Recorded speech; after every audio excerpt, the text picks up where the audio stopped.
Let's do a video. That's the video. That's what your father look like now, man. I just eat food. Big belly. No meat. A little too much sugar. Later.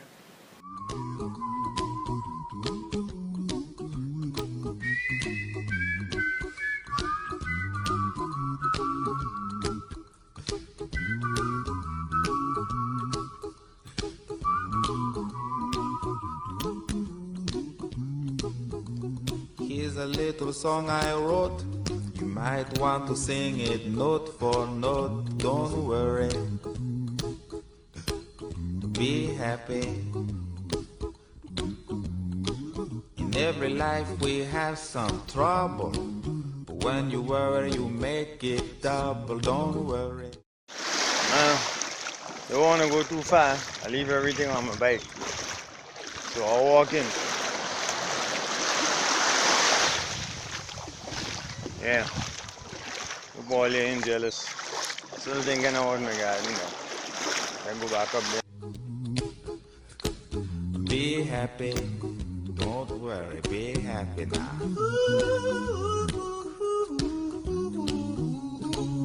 Don't worry. Be happy. Don't worry. Be happy.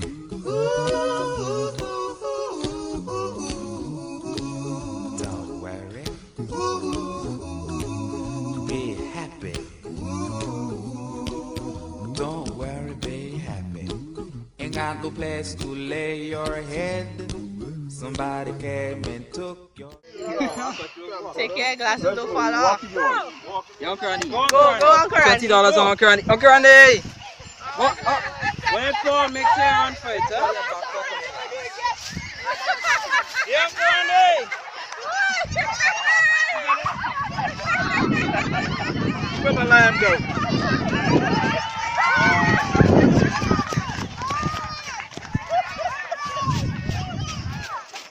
Bed, don't worry.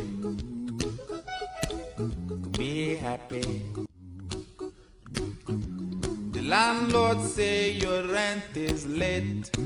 He may have to litigate. Don't worry. Be happy. Look at me, I'm happy.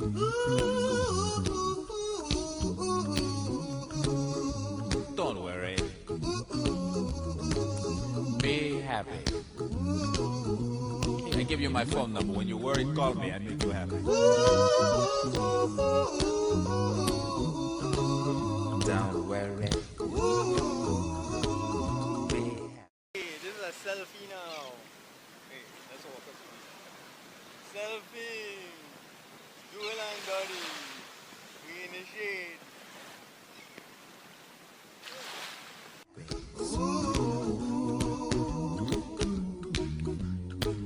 Ain't got no cash, ain't got no style, ain't got no gal to make you smile. But don't worry, be happy.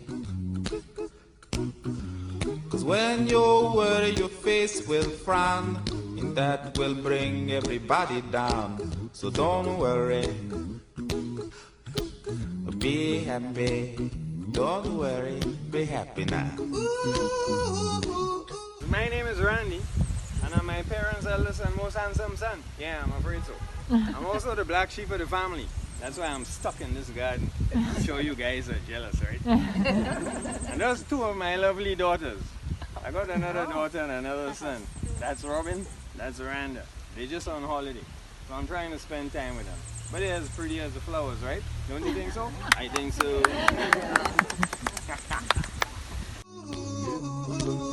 Don't worry,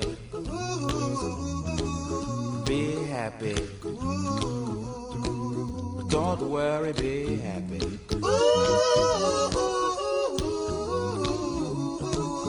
Don't worry, be happy. Don't worry, be happy. Now there is this song I wrote. I hope you learned it note for note like good little children. Don't worry. Be happy. Listen to what I say in your life.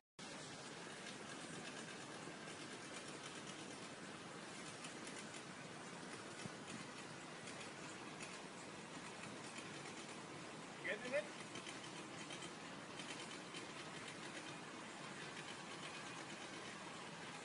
Well, you ain't saying nothing, say something. What is it? You can't hear nothing on our phone anyway.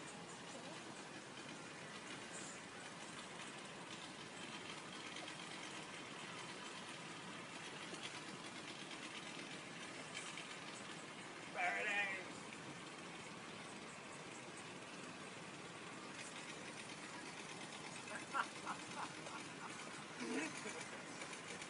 Come on, take it off now. Just touch it. Yep. Come on.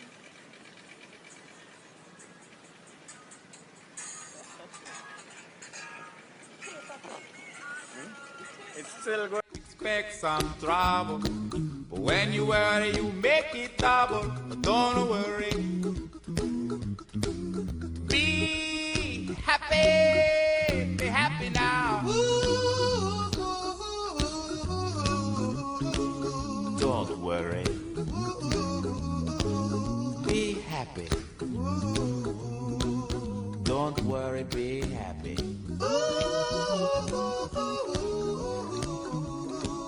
Don't worry.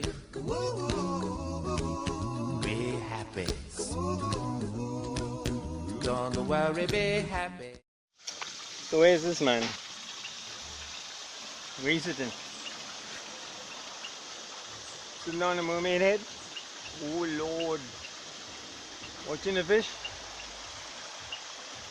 That beach and you know that's not watching him mahogany. He had to do some other work. Murder she wrote. Yeah man. Anyway. I look like Survivor man. Well, I'm surviving, the survivor surviving.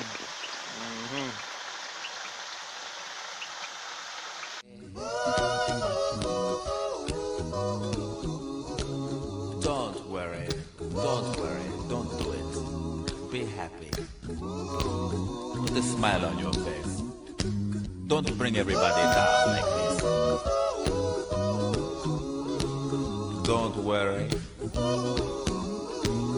It will soon pass, whatever it is. Don't worry. Be happy.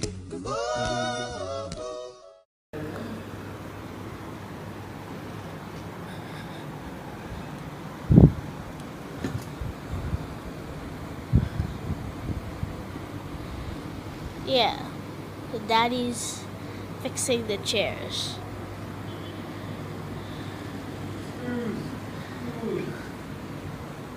Screws with tools. Okay, go make a one-over movie.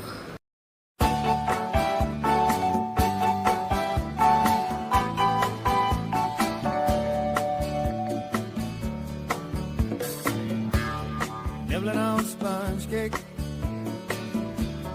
watching the sun bake. All of those tourists covered with oil,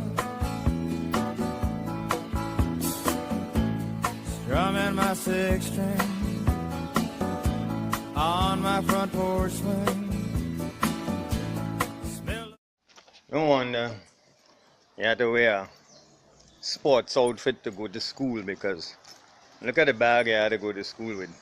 I used to drive through all to school on a motorbike, right? This boy alone could fit on a bike.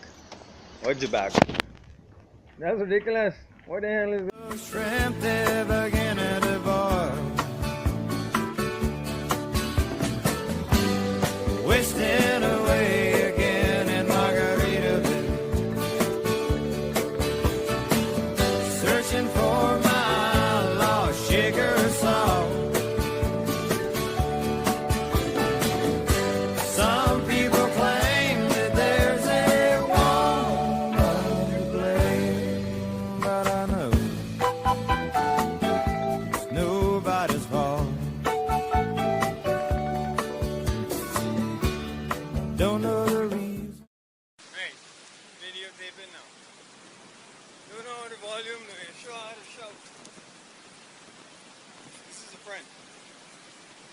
front, this is the back. He's going out with his cousins. I've been waiting for him. Check this little boy. You see him? What your name is Dolly? You look like a dolly? Yes, she looks like a dolly. What do you look like? Rumpelstiltskin? Where you get that haircut? See this one? That one is Zinzi. This one is... That's the father. That's the mother there. The mother have a hairstyle like the little one. Kinda dark, eh? That's my little boy there. That's the back. That's the front. Yeah. That's the back of the car. We're going to the beach. You don't say... Paradise, man. Stayed here all season. Nothing to show but this brand new tattoo. But it's a real beauty, a Mexican cutie. How it got here, I haven't a clue. Wasting away again in Margaritaville, searching for my lost shaker. Yeah, I've been on the soak on the beach. And I come down here on my bicycle and I day in my machine and I cleaning the fish pond. Nobody around. It's Christmas. Good to work. Some people claim that there's a woman to blame. Now I think, hell, it could be my fault.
I blew out my flip-flop,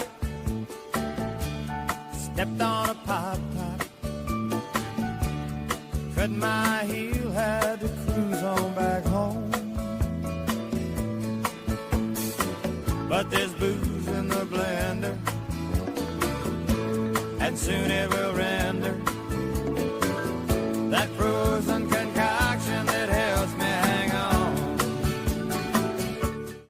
This is the view in the morning from Mistress Renwick Toes. See? And they're just going to walk from the swimming pool there. But that's the view. Ocean. Trees. It could be that paradise. All you don't cry. Who get in hurricane, I'm sorry for you.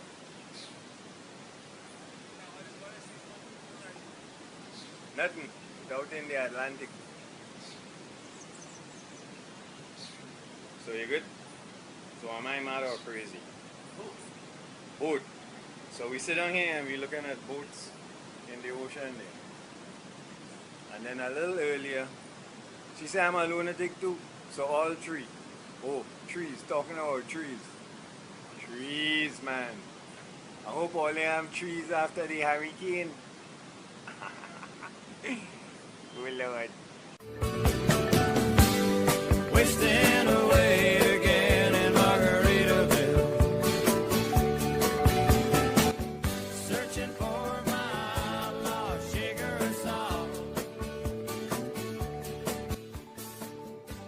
Some people claim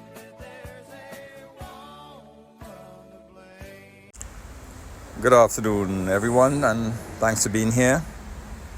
I did some research on how to begin this tribute, and all of the sources said something like, you can discuss relating the life story of a person, one close to you. People's secrets are usually well guarded.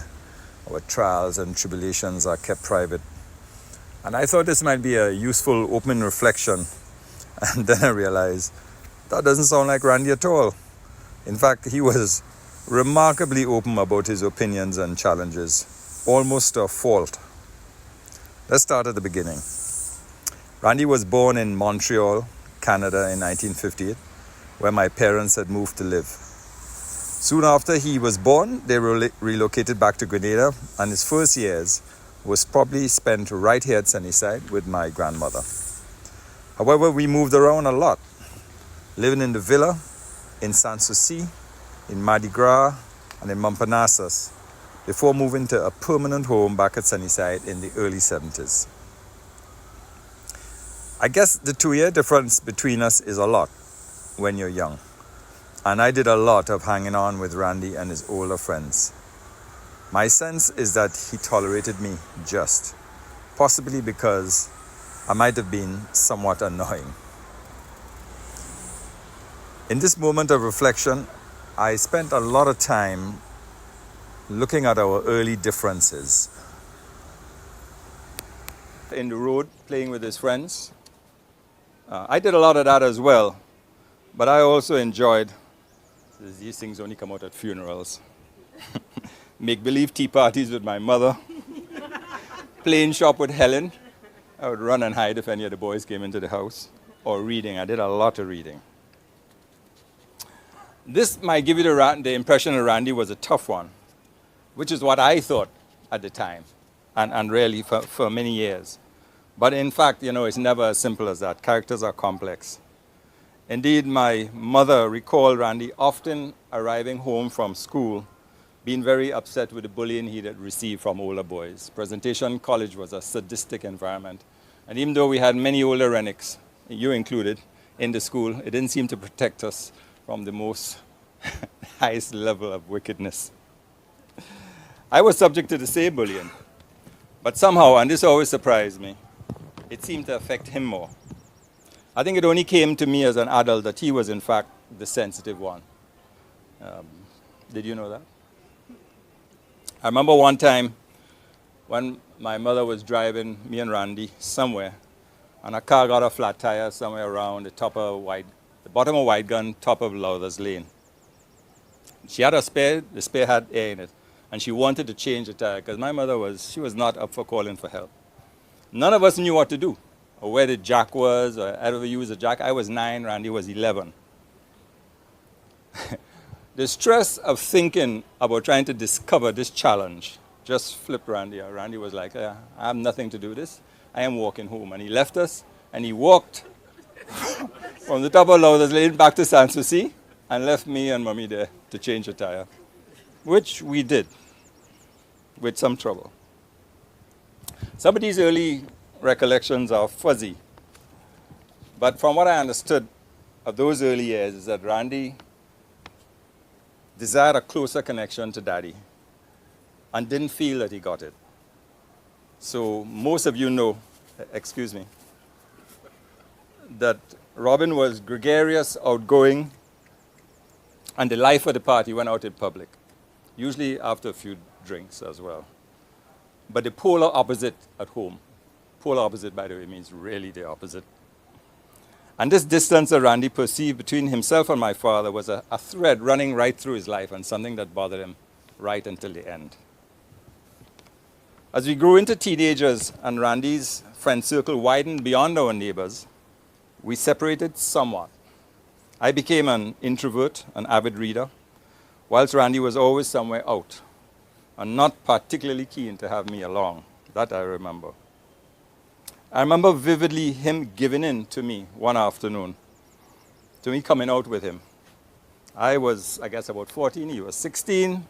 We hitched a ride, or we hitched several rides, I don't remember. We ended up at a friend's house in Lansepine, Herrera's house.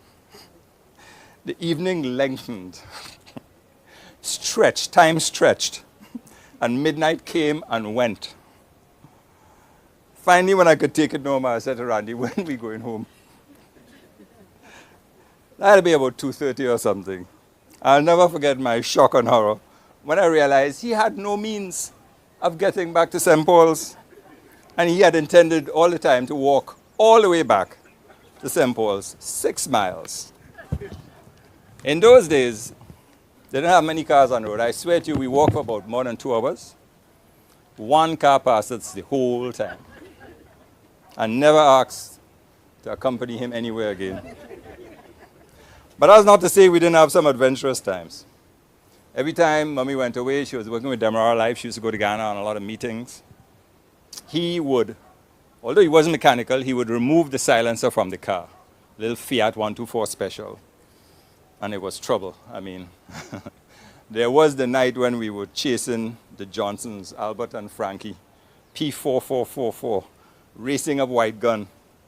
Randy was a good driver, and I think it was his steady hand that prevented us from going over the edge, because the 2 cars came together at about 70 miles an hour. Anyway, Randy left Grenada in 1976 to go and live with my mother's sister in Canada to complete high school. It was a difficult time for him. My uncle was a strict disciplinarian with some interesting punishment styles. Read between the lines. And as soon as Randy could, he dropped out of school and moved to Toronto, where he hooked up with other Grenadians and made something of a life there. His close friend Hazel talks about this period in her tribute, which you will hear later. I don't really know what triggered his return to Grenada, but when he came back, it was during the revolution, and he found his niche working on the construction of the international airport. And he was one of the few Grenadians who the Cubans allowed to operate the heavy trucks. He was a talented driver with an unerring sense of how to get a vehicle to do what he needed it to do. They did a lot of night work, and they had very poor lighting. It was a tricky, tricky thing. Some vehicles went into the sea. He also loved bikes, of course, as you know. And whether it was his trail bicycle, which he was very skilled at using, or his first Yamaha 175 DT trail bike, which Earl and Larry would be very familiar with. Seems like just the other day when you all bought all your bikes up, you all had your Honda 185s, and he had his Yamaha. We were arguing about which one was better, the 4-stroke, the 2-stroke, etc. His exploits as a rider were well known. I rode that same bike. I have no exploits to report, except I never fell. But it is so funny, and it's like a bit of a standing joke, that every time Randy went to the airport and had the occasion to use the parking lot, on exiting the parking lot, instead of fishing for change, you would say to the parking attendant, you know, I helped build this airport, and I don't feel I should be paying any parking fees. And the parking attendant, the time I was there, he was like, who is this crazy white man? He was like, okay, go, don't worry. And I figured that's what happened every time. Randy never paid the parking fees. Randy married June in 1981, and by 1982, the first of their 3 daughters, Joanna, was born, with Randall in 1984 and Robin in Canada in 1989. Randy insisted on making up the names of the girls. Hence, Joanna, June Randy. But his plan for his second daughter, Randall, was much less musical, and we worked hard to get him to agree on Randall as a first name. But he slipped in the name as the middle name, but you don't have to tell us. I made sure I passed his joke by Randall first before I told it. But Randy was devoted to the girls. You could see some of this in this slideshow. He was a daredevil on his trail bike, but he could also be quite careful when he had all 3 of them on it. And I heard that he used to drop you all to school, all 3. That is the craziest thing. How is that even legal? How could 3 little children? Robin must have been like going to kindergarten. Madness. Randy had a passion for discovery. And when he was interested in something, he learned everything about it. Should we just pause and take a little? No? When in the late 1980s we had something of a four-wheel drive club, he became an expert on traction and suspensions. I mean, Randy wasn't an engineer. He didn't have any kind of knowledge about engineering. But he changed the specs of his little Suzuki Jeep by removing leaf springs, putting on big tires, raising the whole thing, and keeping them so soft, like 10 psi or something, that it really worked. And so when we were doing our drives on the East Coast, we come across a river outlet, and the fellas with the fancier four-wheel drives were getting stuck in the sand and the mud. He was just moving through and smiling with a little Suzuki. That decade was one of change for Randy. He joined Demerara Life as an insurance salesman. My mother managed Demerara Life, and they're always looking for new salespeople. He did very well. He was approachable, straightforward, and he was honest. And it looked every bit as if he would grow successfully in that field, as had Mommy. She believed in insurance. Deep in her heart, she believed that she was promoting a great product that encouraged persons to put aside something to save. Randy, eventually, he didn't share that passion. He developed in himself a bit of an individualist doctrine. I tried to Google that, but I'm not sure you may understand that phrase. But he couldn't deal with selling a product that he didn't fully believe in. And it caused him eventually to move away from insurance into other pursuits. Serendipitously, however, his association with Demerara Life exposed him to the Jehovah's Witness faith, because in fact most of the salespeople and a lot of the administration Demerara Life were witnesses. His lifetime searching for answers and for faith found a place in the witnesses, a belief system that he never abandoned, even though at times he strayed from his practice. Sometimes he strayed very far from his practice. It formed a base for his interpretation and understanding of people and community. In 1994, Randy lost contact with and access to his daughters for several years. I'm not supposed to be emotional now. This has nothing to do with me. It's enough to know as a parent that this must be the most devastating thing that can happen. The experience impacted him deeply, mentally and physically, and I'm not sure that he actually ever fully recovered from it. Forswearing a 9-to-5 job is why I need a podium. Cannot believe you have me here without a podium. Randy was entrepreneurial. He started a trucking service, Move It, which became his nickname. Move it, move it! And he invested more time and energy into growing koi carp, setting up and stocking fish ponds as a business. It really was a great business, but Grenada perhaps wasn't the best island. It wasn't ready for it. As with all of his passions, he learned everything about koi and everything about fish ponds. When he built the big fish pond up there, Darlington, that we call it Neptune Pond, he designed a complex filtration system, and he was always happy to explain to anybody who would listen every aspect of how it worked. And he would show you how effective it was by drinking some of the pond water. And that's on film. Randy married Rhonda in 1995, and together they built a house adjacent to Sunnyside, just over the hill. Their son Jewel was born in 2006 and grew up between Sunnyside and the house.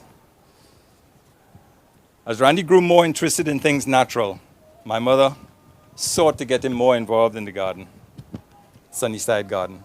And as she pulled back from active involvement, he took over many duties, including and most memorably, doing the garden tours, while Rhonda supplied the visitors with rum punch.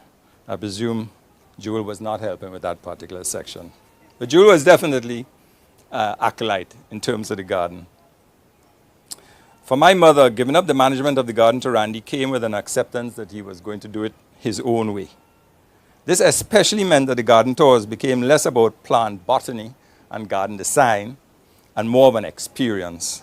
The garden was the experience, but so was Randy. It opened up his performative side and connected strongly with visitors, resulting in many positive reviews on TripAdvisors, which he delighted in sending to us, and which we delighted in congratulating him on. Alongside this interest in things natural came a passion to explore diet and herbs. One of his favorite, as many of you might know, being turmeric. He could expound on the benefits of various plants for hours while chewing on a piece of turmeric. That he failed to take note of the inconsistency between a healthy lifestyle and alcohol consumption was really just Randy. Following Rhonda's passing, after a difficult battle with diabetes, Randy married Jacelyn in 2021. Moving to Dominica was a big transition, but he had loads of projects to keep him busy, and we know that he made many friends in his short time there. I only met Jacelyn in real life last year at a family reunion, and in fact, I didn't realize that we hadn't met because of the virtual world that we live in. But I know she brought great joy and hope to Randy, and meeting her children, Jemmy and Delano, this weekend has been especially delightful. Jemmy mostly, Delano, sorry. They're very, very special people, and my interaction over the past several weeks with Jacelyn's wider family has shown how they adopted Randy as one of their own and how much he will be missed by them. For my part, Randy always showed an interest in my kids, and in those moments when we caught up with each other's life, it was always an enriching experience. Randy and I were always very frank with each other, and you know, as adults, we never argued, and I'll miss that about him. He was a complex and troubled character. He had more than his fair share of life challenges. But for all that, what we remember and take with us are the positives. He was justifiably and tremendously proud of his 4 children, as we all are. Where is Jewel? Oh, are you hiding in the back there? And in his times with them, creative, positive memories of adventure and fun. It's like going to school on a motorbike and being taught how to drive and all kinds of crazy things. The once baby Jewel is now a responsible teenager who displays stoicism beyond his years, belying his old life challenges and loss. Good for you, Jewel. Randy's humor. He could rarely tell a joke. I mean, I suppose not everybody has heard Randy tell a joke, but not many of us will forget the jokes that Randy told us if we heard the jokes. One of his favorite was a joke about the Wabba Wabba worm. I don't know if anybody here ever heard that joke, but it was funny. He was well-liked by so many, generous of spirit to his friends, and so well-known and remembered. Indeed, for much of my life in Grenada as an adult, I have been called Randy more times than I can remember. On clarification that I was his brother, there was always a slight hint of disappointment. He was remarkably frank, to the point of being rude at times. We all know that. He said what he thought. But when required, he could rise to the occasion. Whether it was cleaning and helping to prepare for the annual observance of Easter by the witnesses, down at the Trade Center or wherever the thing was happening, or standing by my parents in the days and weeks after Hurricane Ivan, piping water from the swimming pool up at Darlington to supply Sunnyside, and numerous other small but enormously important tasks. He helped them pull through that devastating period. Above all, he was, on reflection, honest with himself. He understood and acknowledged his shortcomings and had, to some extent, accepted that they would coexist within himself, and that was that. In this way, we recognize that his passing, so painful to those who loved him, and so unexpected, was still on his own terms, and that we can respect. Thank you.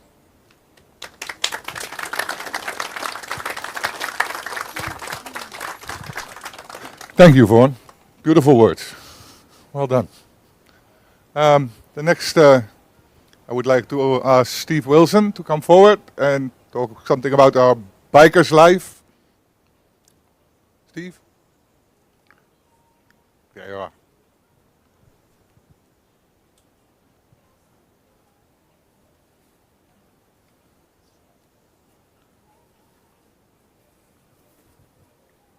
Thank you.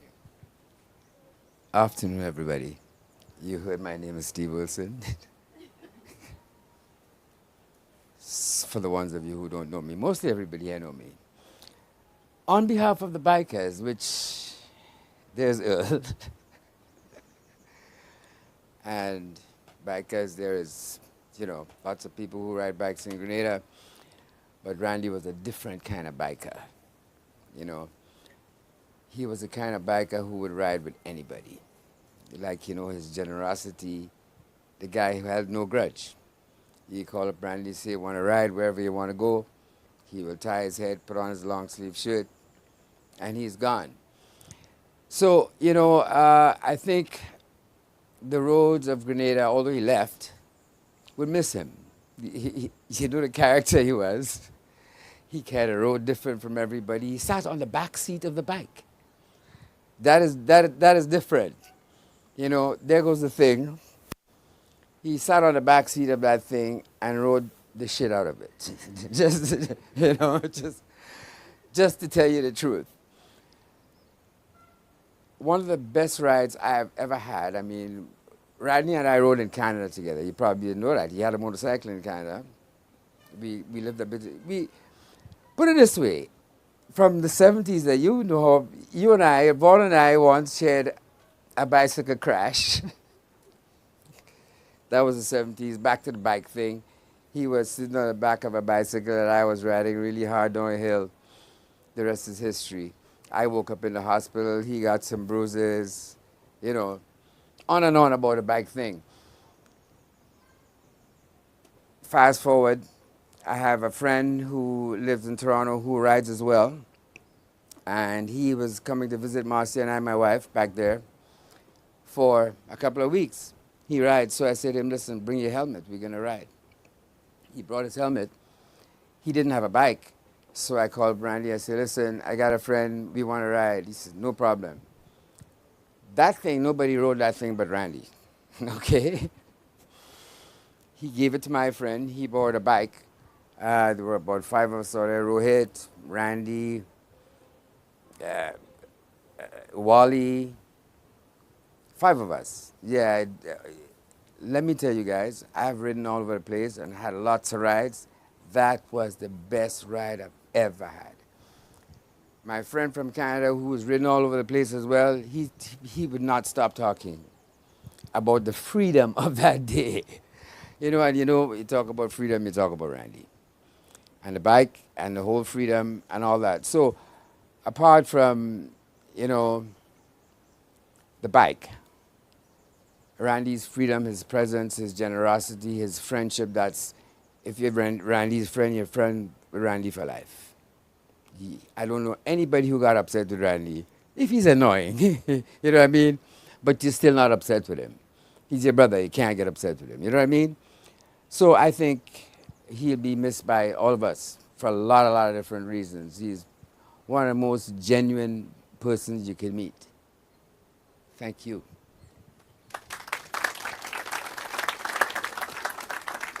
Thank you, Steve. Very nice. Thank you, Steve. Thank you. Earl wants to say something? Yeah, all right. Thank you. Good afternoon to everyone. My name is Earl, and I'm a friend of Randy's. I started listening to Vaughn and Steve, and I said, shucks, it's like we've been communicating when we were thinking of speaking at this gathering here, because we share a lot of the same experience, and as I do my little bit, you'll realize, it's as though you were talking to each other. So I am a friend of Randy's, and I have known Randy all my adult life. We met as teenagers, and Randy was a very good friend of mine. We are all lucky to know Randy. He was the definition of unique. I have yet to meet another person like him. He had no fear of giving his completely honest opinion. He said things just as he perceived them, and always with a bit of humor. I'm pretty sure that those of you who knew Randy would agree that he lived his life the way he chose. His interpretation of life was demonstrated in the way he lived. He was simple yet sophisticated in many ways.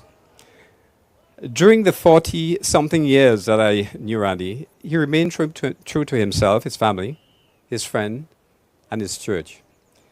His flamboyant personality could not have gone unnoticed. His manner of speaking, his style of jokes, and his dress code for riding his motorcycle was exceptional. On our planned riding expeditions, the detail he showed towards getting the bike ready was something else. He would first approach the bike with an attitude of importance and carry out a detailed inspection. He then would carefully check and adjust the mirrors, the levers for the brake, the lever for the clutch, the pressure, the tire pressures, all to his riding comfort. The chrome on the headlights and speedometer he would cover with any fabric that is available at the time. A bandana, a sock, maybe a underwear, anything that he can put his hand on. He then finally attached a cleaning cloth to the loop of his pants for a little while down later. When Randy goes on his bike, he would ride as he was truly liberated, happy, and with no fear. He would come to my workplace and say to my staff, "Is Earl there, Mr. Carter? He's my brother, but I'm the better looking one." He said this on so many occasions, they actually believed him. And if I wasn't there, they would tell me, "My brother passed by."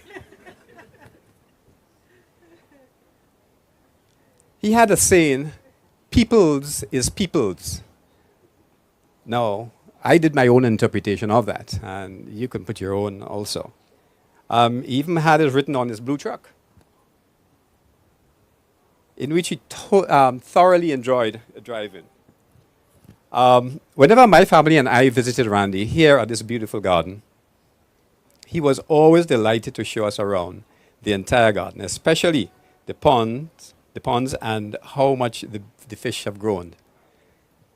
And explain how he attended to the big fish when they were sick. And I was amazed that he would scoop one up with one of his net and hold it in his hand and demonstrate how he would treat the fish. I never thought that was possible, but he found a way to do that.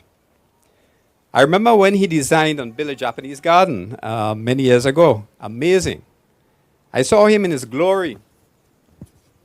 When the rain would fall and the entire garden was pristine. The lawn was nicely manicured, the hedges trimmed, and the fruit trees laden with fruit. I truly believe that he felt he was the Adam in the Garden of Eden. I mean Sunnyside, but without the snake. And the apple.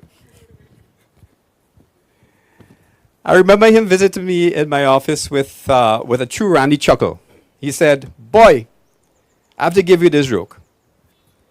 I was attending to my fish pond at the Lassos Hotel this morning, and a young lady came up to me and said, 'Mister, you have nice toes.'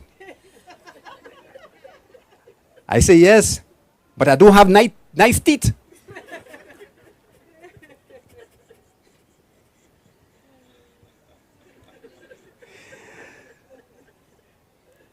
She laughed and said, in a nice way, 'That's okay. as though she felt that she needed to comfort me, you know. Randy continued to say, I don't know if that was a pickup line, but if so, that was good. But I was not interested. I'm extremely grateful for the wonderful times Randy and I spent together and all that he shared with my family, friends, and I. Our memories of him will remain in our hearts forever. Randy, you touch our lives. Thank you very much for the memories. Till we meet again, my brother. You are the better looking one.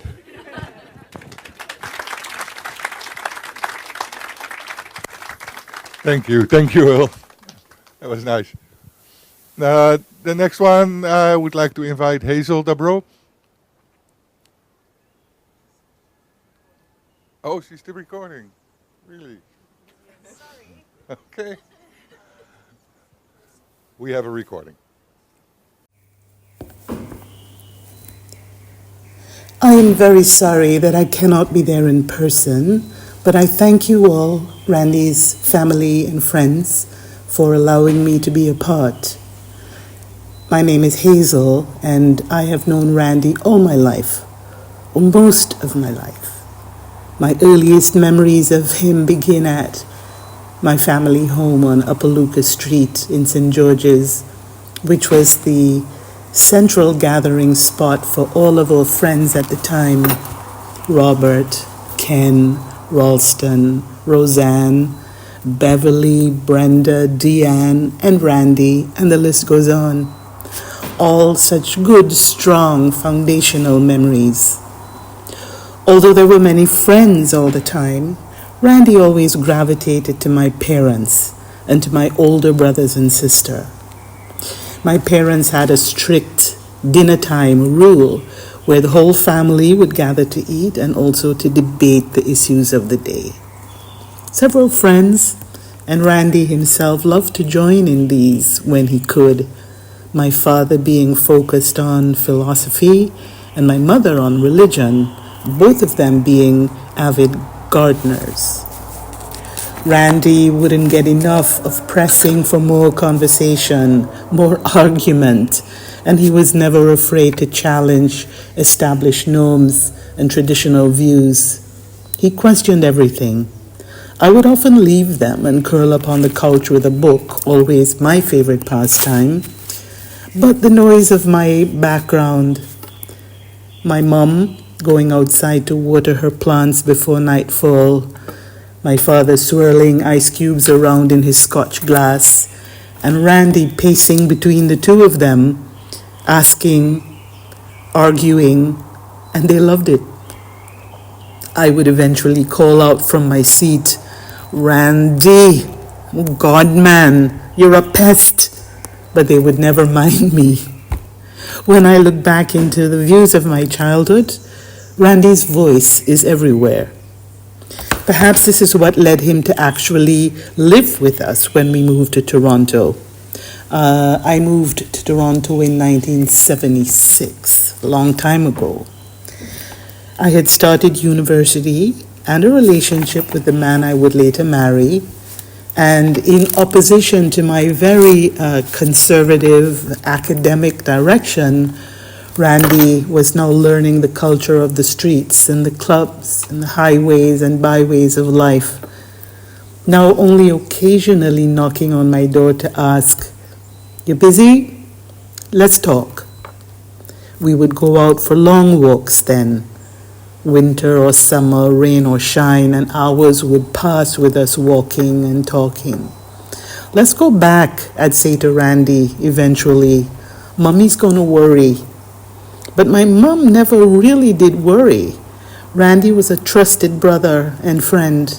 He was always respectful, loving, safe, sensitive, a very welcome part of our lives. Years passed, and I married. I had children. My husband established several businesses. And it was both a surprise and not a surprise to find that Randy had constructed an apartment of sorts, a loft really, within one of the businesses where he lived for a few years. and he happily entertained an assortment of various friends that he gathered from the urban village, so to speak. The questioning and the debates never ceased, including subjects of religion, politics, the fundamental nature of evil versus good, what makes a man good as opposed to wicked, kind as opposed to warlike.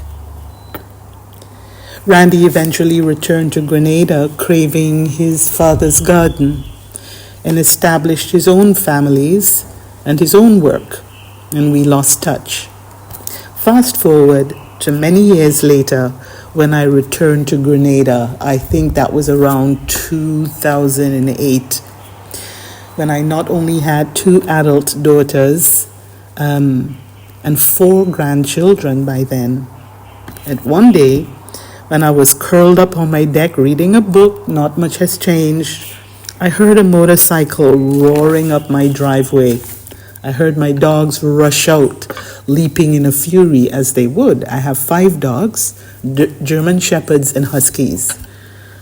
And someone in a helmet and a red bandana shouted, "Shut up!"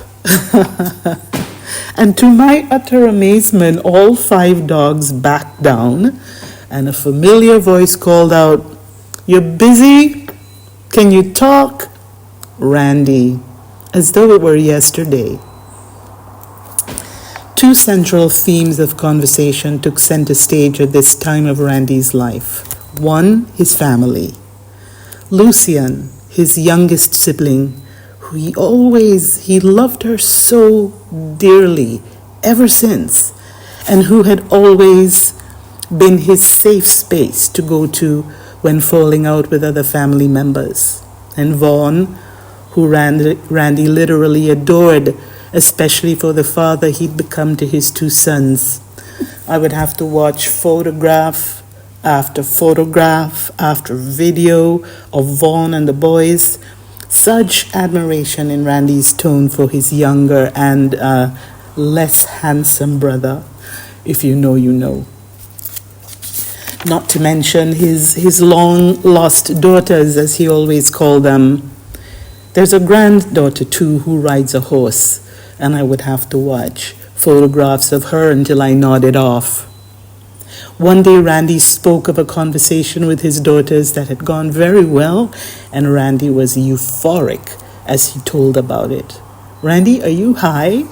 You know, he was so thrilled about that conversation with his girls, I thought he would float off into the galaxy. "Yes," he replied, "yes, I'm high, and this is the kind of high that I keep looking for. I can't always find it."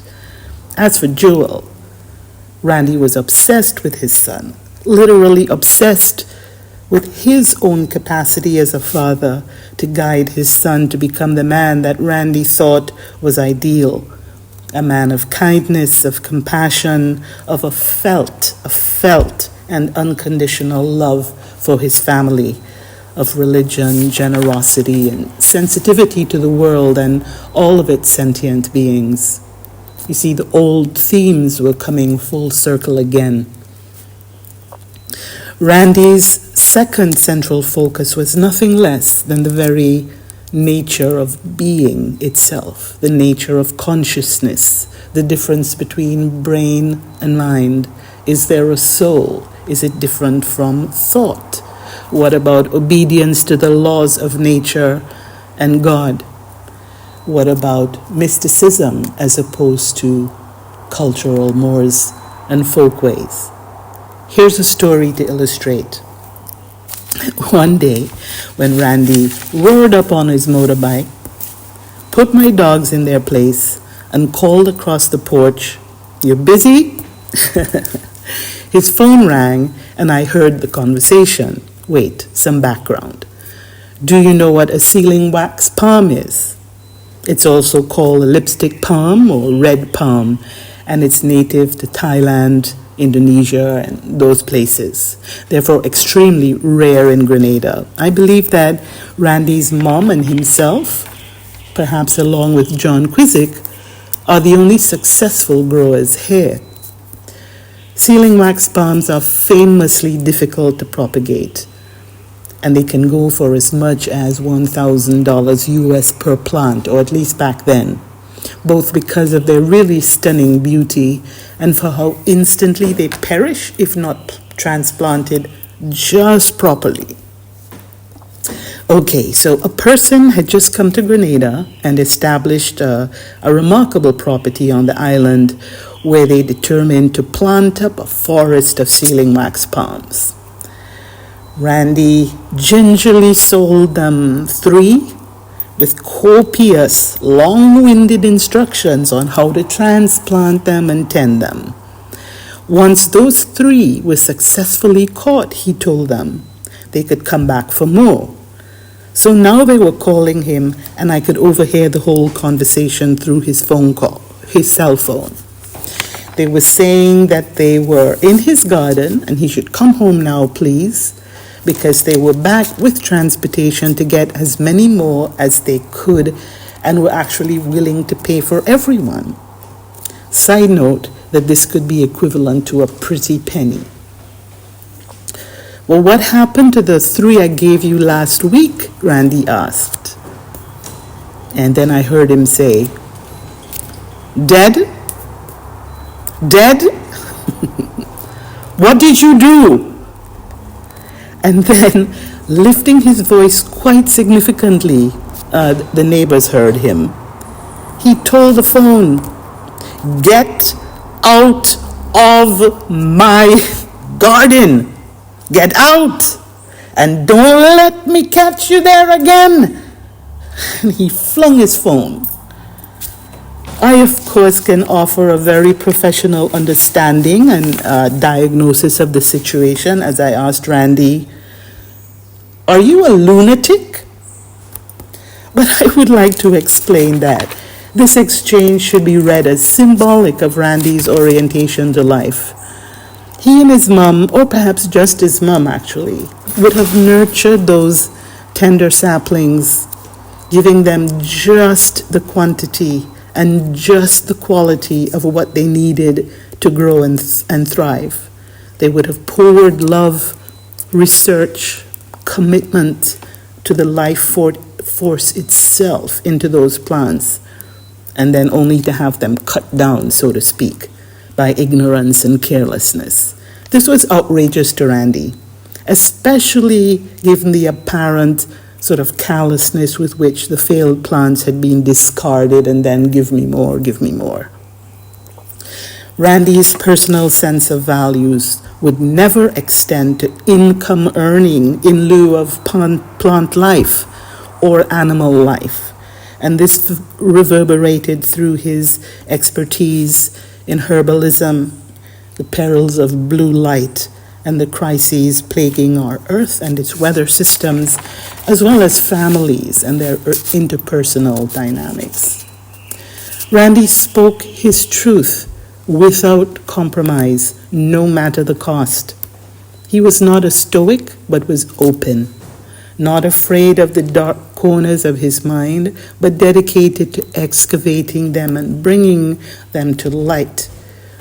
If he said something considered inappropriate at a party or in a crowd, to be honest, it was usually what everyone else was thinking but were afraid to express. Not Randy, who feared nothing, least of all death. At this juncture, I deeply and sincerely thank Jacelyn Renwick, Randy's lovely wife, for her love and support of him. He laughed when he telephoned from Dominica. He had good stories to tell, videos to share, and an expanded repertoire of issues to take hold of and wrestle down. When I looked back on my WhatsApp chat to see the last conversation we'd shared, either him and I or him, Jacelyn and I found one last text from him, which I screenshotted and put in my journal. I'll probably make a painting out of it. On Friday, April 19th at 9 p.m., he sent a barrage of old songs, including one final set titled The the last 24 hours of Prince and a 2-word text. You busy?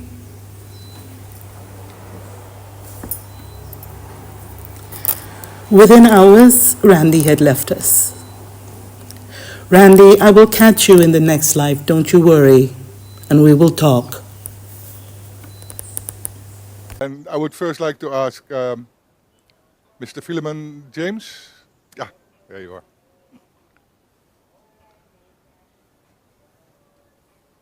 Thank you. Afternoon, everyone. Well, I consider Randy to be my spiritual father. My first encounter with Randy was around 2011 when he knocked on my door. I could remember the magazine that he shared with me. It piqued my interest because that magazine was on hellfire. He brought a completely new teaching about hell on that magazine using the Bible. I really wanted to know more about that teaching.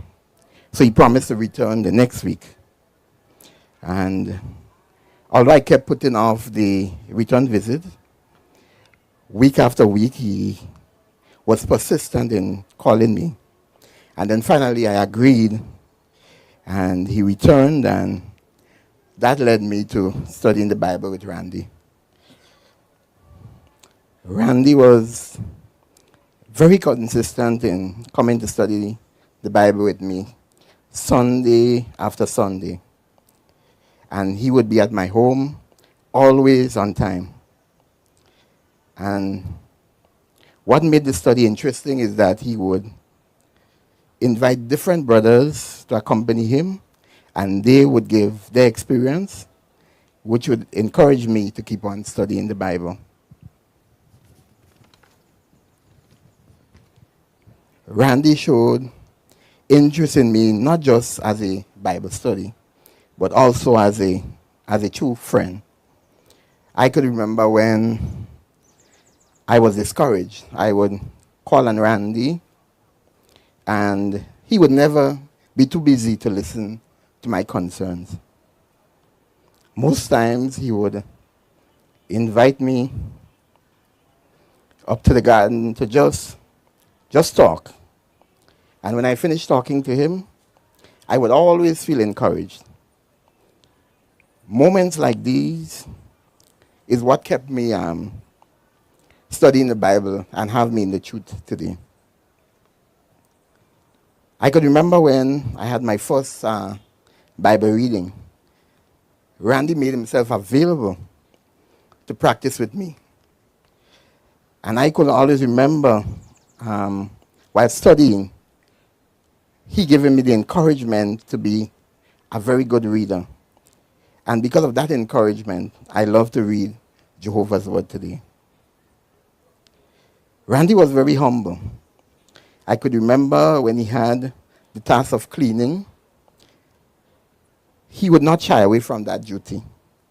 Week after week, he would always be present, cleaning the Kingdom Hall, and doing a very good job at it.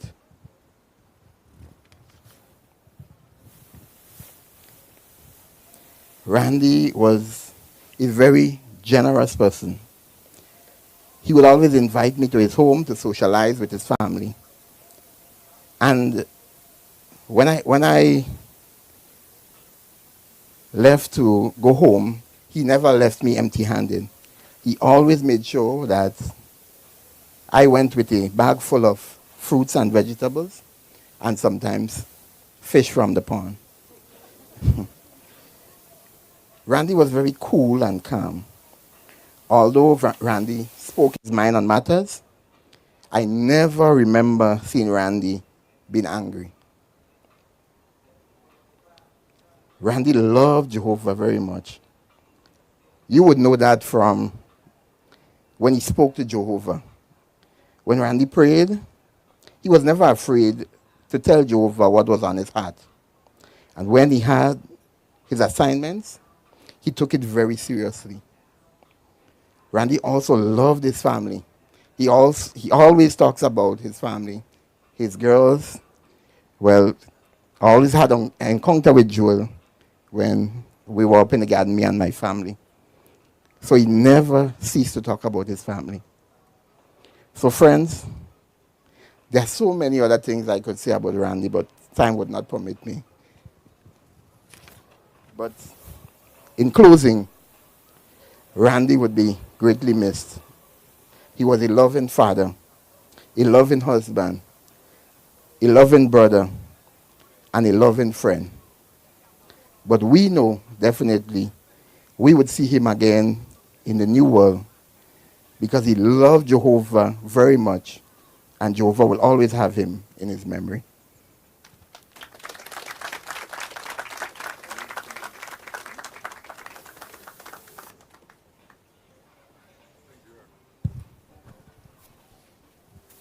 All right. I haven't found the gentleman who was going to start the video of Hazel. So, do it? Ah, great. He's coming.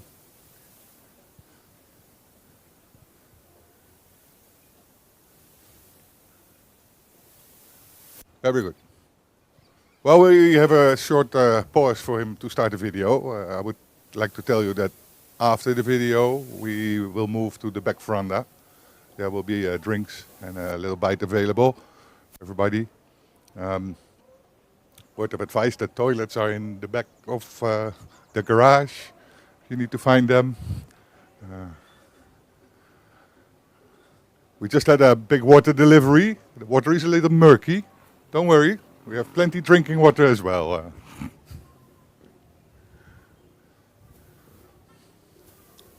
Sorry that I cannot be there in person, but I thank.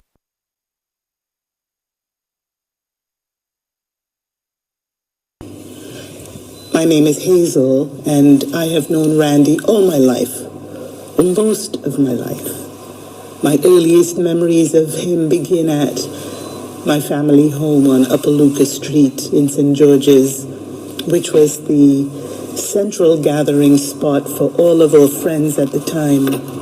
Robert, Ken, Ralston, Roseanne, Beverly, Brenda, Deanne, and Randy, and the list goes on. All such good, strong, foundational memories. Although there were many friends all the time, Randy always gravitated to my parents and to my older brothers and sister. My parents had a...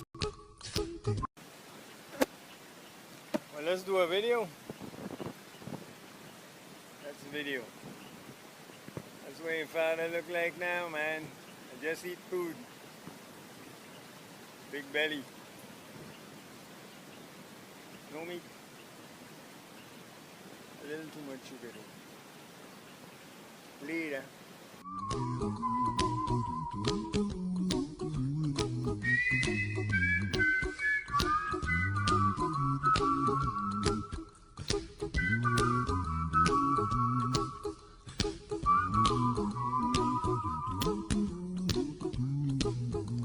Here's a little song I wrote. You might want to sing it note for note. Don't worry. Be happy. In every life we have some trouble. But when you worry, you make it double. Don't worry. Don't want to go too far. I leave everything on my bike. So I'll walk in. Yeah. The boy ain't jealous. Still thinking about my garden now. Then go back up there. Be happy. Don't worry. Be happy now.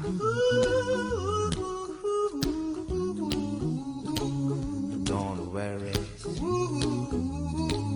Be happy. Don't worry. Be happy.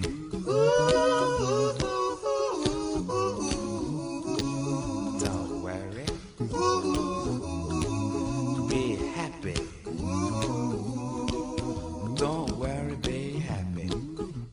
no place to lay your head. Somebody came and took your... Take your glasses, don't fall off. Yeah, Uncle Randy. Go, Uncle Randy. $20 on Uncle Randy. Uncle Randy! When you fall, make sure you run for it, huh? Yeah, Uncle Randy! Where the lamb go?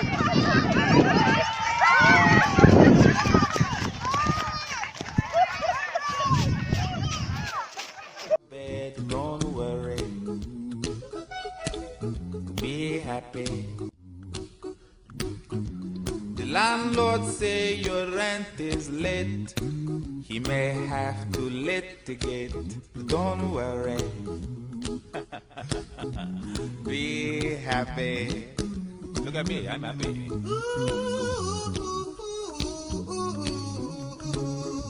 Don't worry, be happy. I give you my phone number. When you're worried, call me. I make you happy. Don't worry. Be happy. Hey, this is a selfie now. Hey, let's walk up. Selfie. Jewel and Buddy. We in the shade.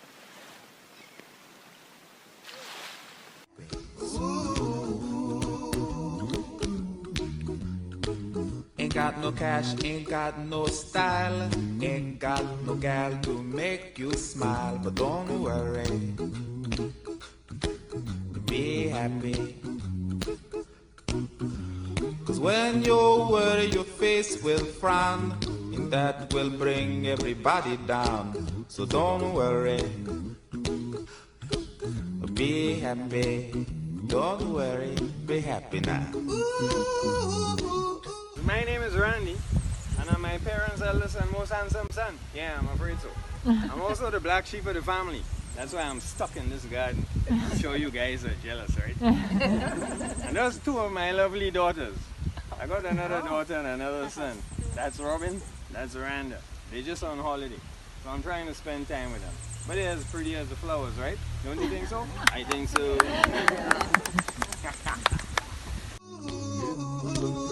Don't worry, be happy. Don't worry, be happy.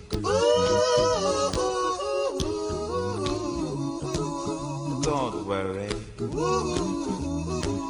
be happy. Don't worry, be happy. Now there is this song I wrote. I hope you learned it note for note like good little children. Don't worry, be happy. Listen to what I say in your life.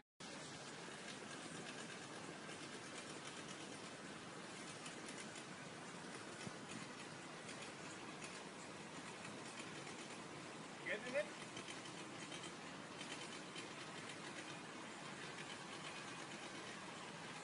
Boy, you ain't say nothing, say something. What is it? You can't hear nothing on our phone anyway.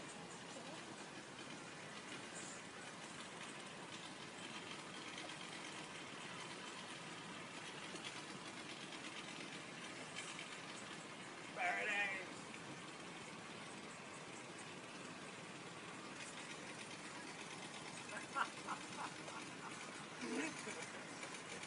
Come on, take it off now. Just touch it. Yep. Come on.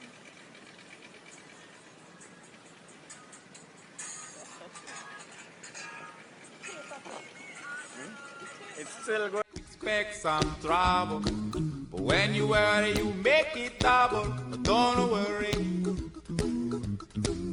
be happy now. Don't worry, be happy. Don't worry, be happy.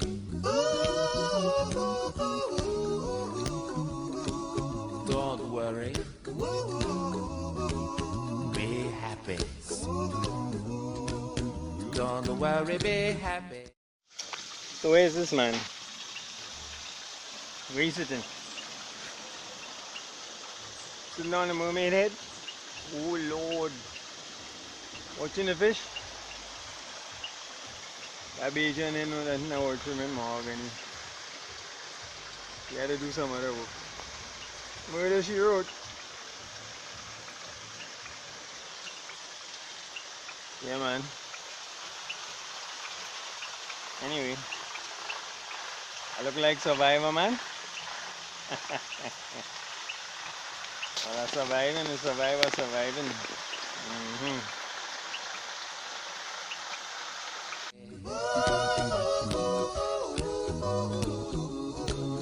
Don't worry, don't do it. Be happy.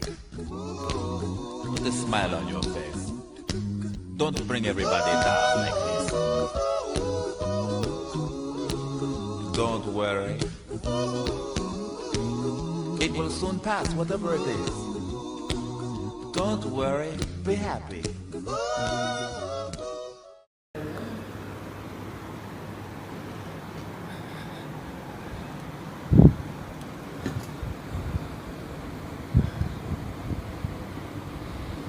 Yeah, the daddy's fixing the chairs.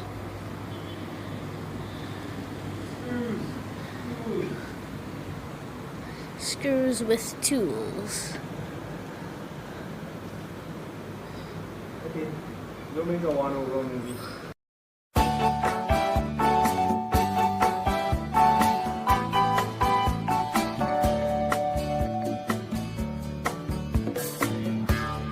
Nibbling on sponge cake,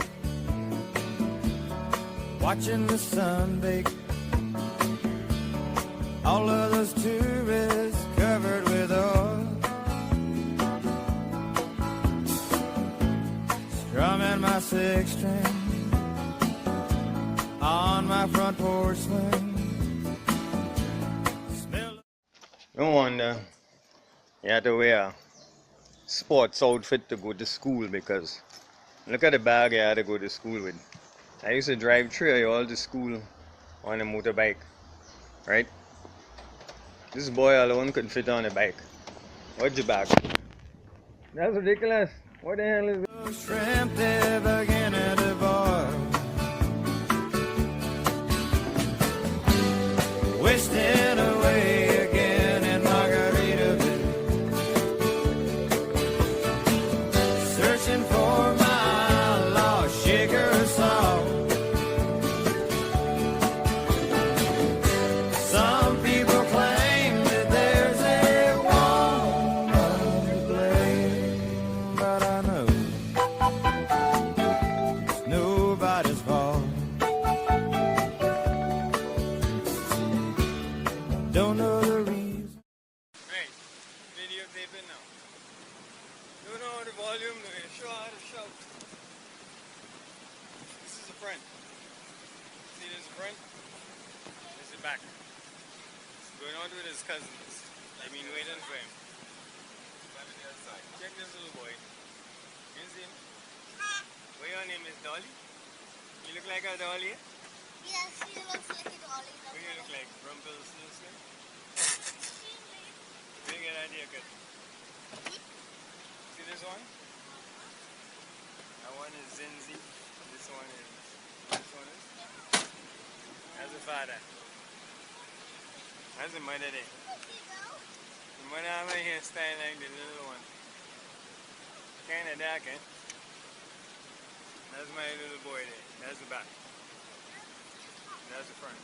See ya. That's the back of the car. We're going to the beach. You don't say. Paradise, man. Stayed here all season. Nothing to show but this brand new tattoo. But it's a real beauty, a Mexican cutie. How it got here, I haven't a clue. Wasting away again in Margaritaville.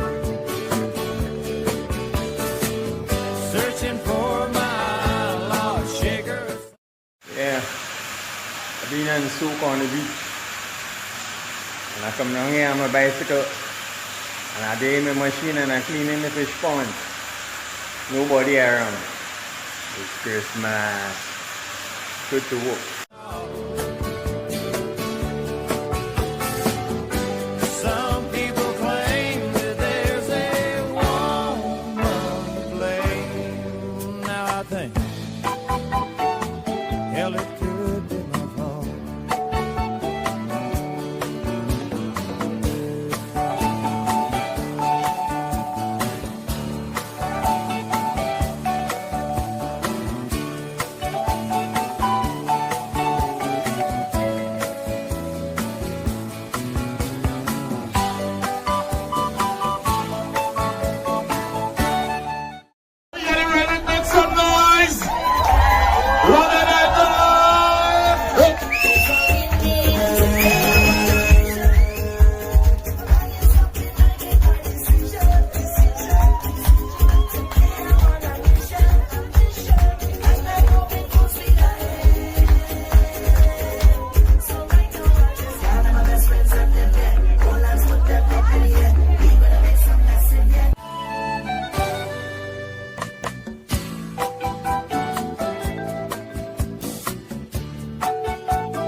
I blew out my flip-flop,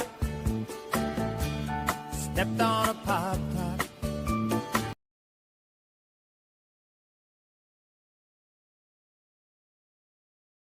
Hello everybody, my name is Delano, the son of Jacelyn, and I would like to say that because I met Randy in the last chapter of his life, we grew to love and respect him very much, that he meant a lot to us, especially me. I met him when I was already 21, so he was more of an older mentor or an elder than a father, but I definitely respected him as such. It took me, I speak for myself, it took me some time to fully understand Randy's personality and his character because I didn't know him too well. So, certain situations I would wonder about, is this man crazy? But after a few months, maybe even years, I came to understand him much better and we became very good, I don't want to say friends, but we had a very strong relationship. There are certain times I live right next door to my mother. I would come to visit them, and he would tell me, "Delano, come and get some words from the old man." I said, "Oh, but Randy, I don't really want to hear a long story right now." He'd say, "Okay, a short story." And he would speak to me very openly, very honestly, and I appreciated him for that. He displayed a lot of qualities that I admire and I want to emulate.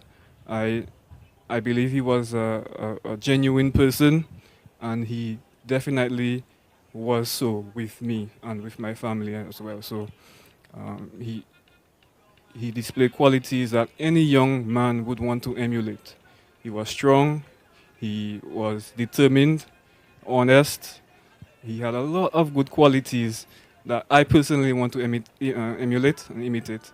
So I would like to say that coming to know the family better and understanding how big the Renwick family is, that just getting that drop of the Renwick family from Randy, it really will be, will have lasting memories on my mind. Even though I only knew him for a few years, I will never forget Randy. So I definitely want to show how much we appreciate him. I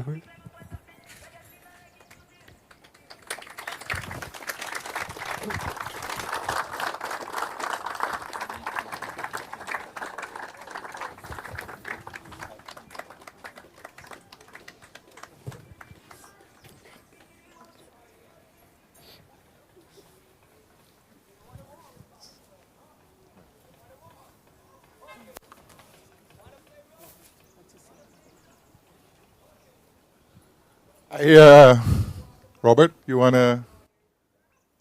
You good? Before I pass, anybody else? Anybody else want to speak up? All right. You want to speak up? Okay.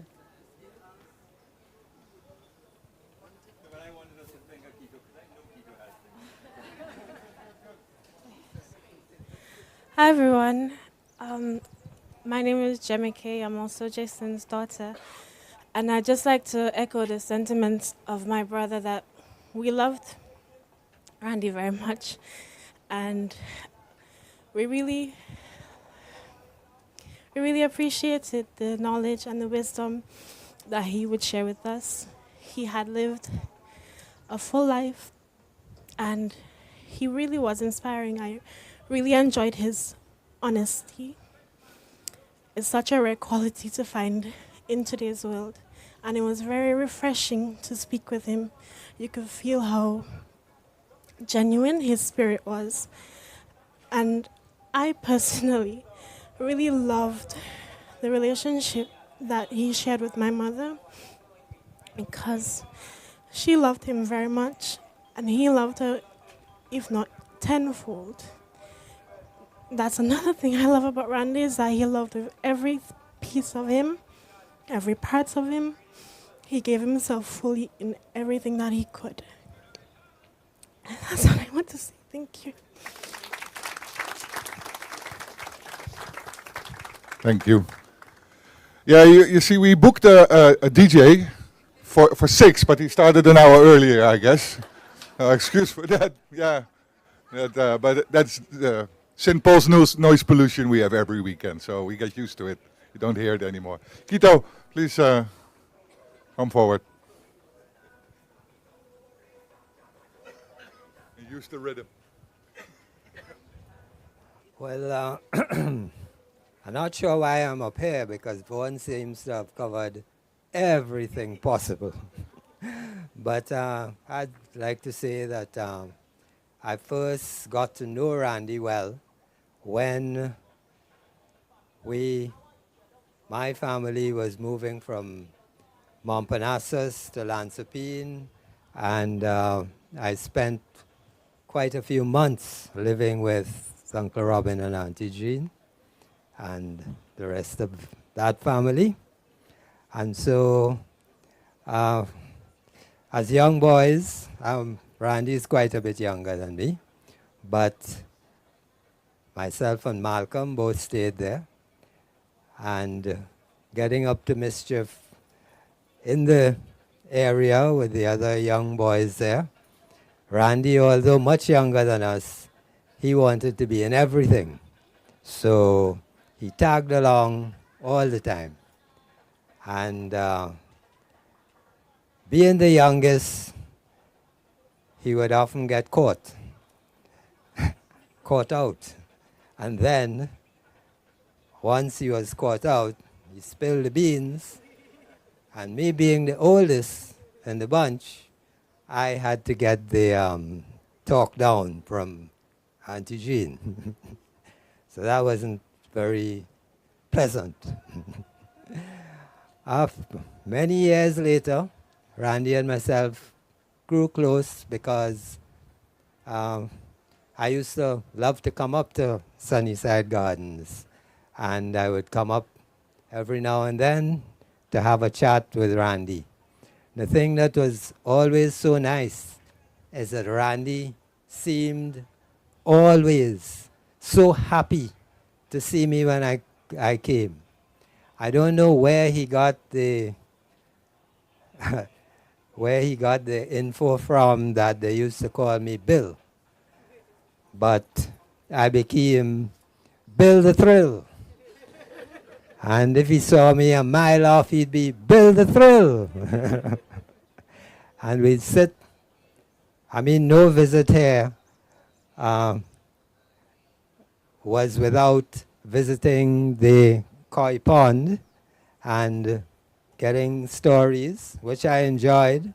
And he always amazed me with his knowledge of the fish and the plants and called them by their scientific name, which was way above me.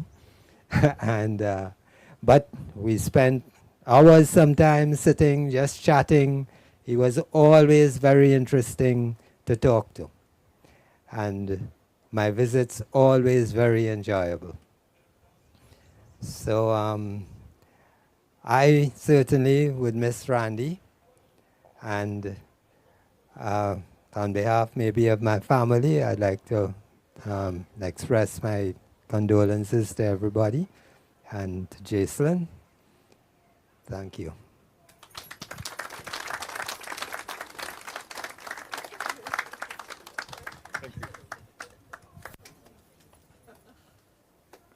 I have one more.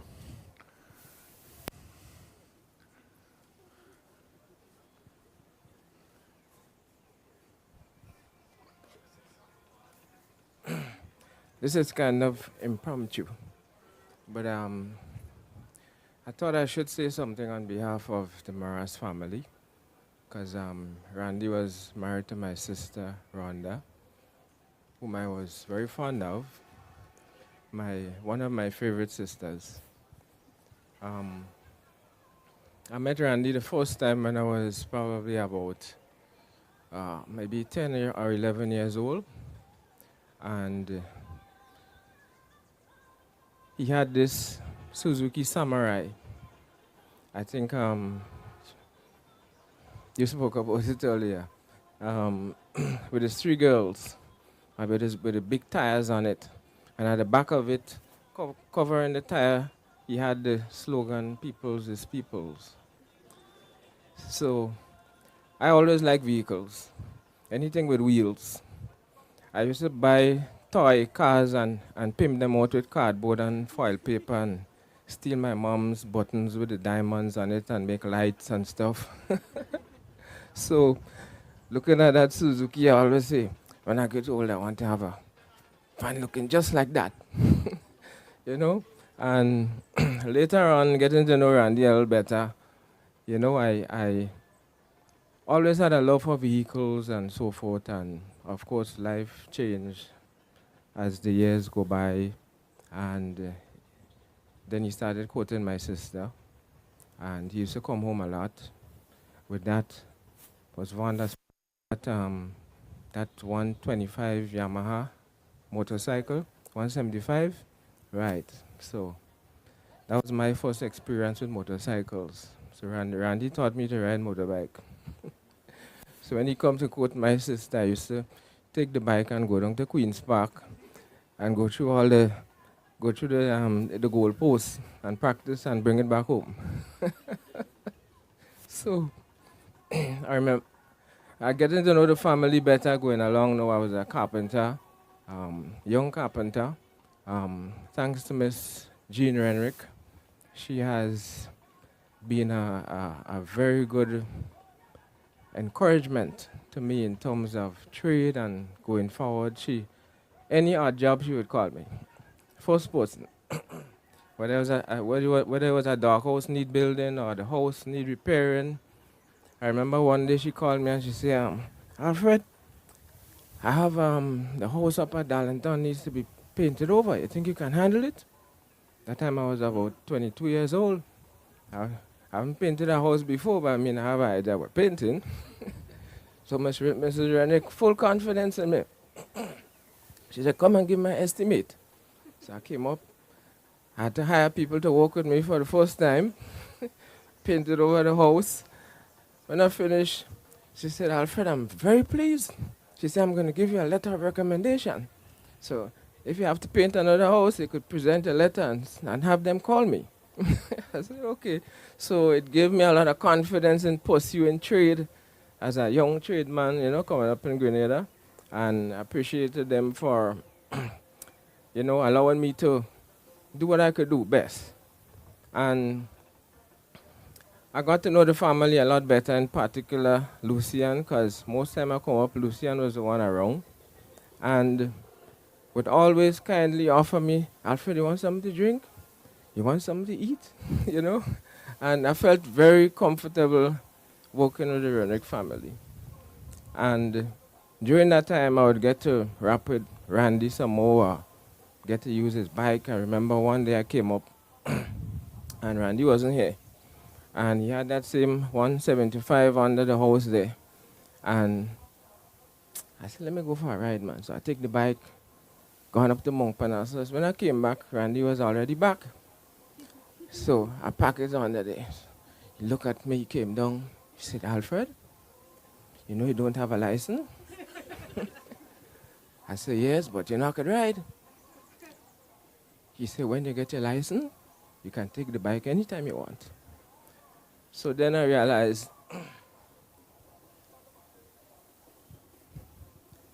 Randy's a no-nonsense man. Get it right. He stuck to good principles. And I admired him a lot for that. And of course, we had many other fun times together. But unfortunately, my sister passed, and he obviously moved on in life. But unfortunately that he had to pass this way, but he'll be greatly missed by all of us.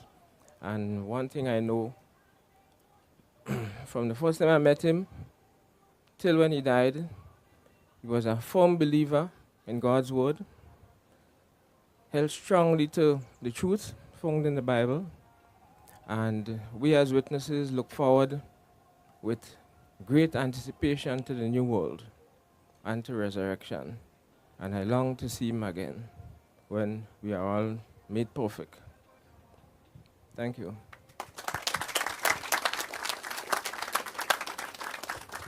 Thank you, Alfred.